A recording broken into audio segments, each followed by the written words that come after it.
Hi guys, in this video we're going to take a look at how you can set subtitles text edge style to none, drop shadow, raise, depress, or uniform on the iPhone 15 series.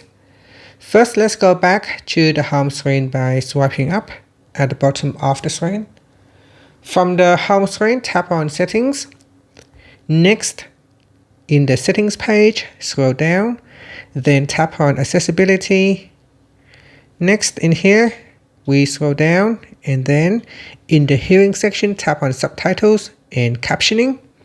Then tap on Style. From here, you can choose to edit an existing style, or you can create a new style.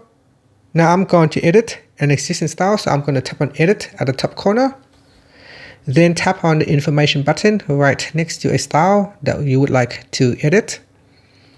Next, in here, we scroll down, and in the Advanced section, tap on Text Edge Style. And from here, you can choose None, Drop Shadow, Raise, Depress, or Uniform.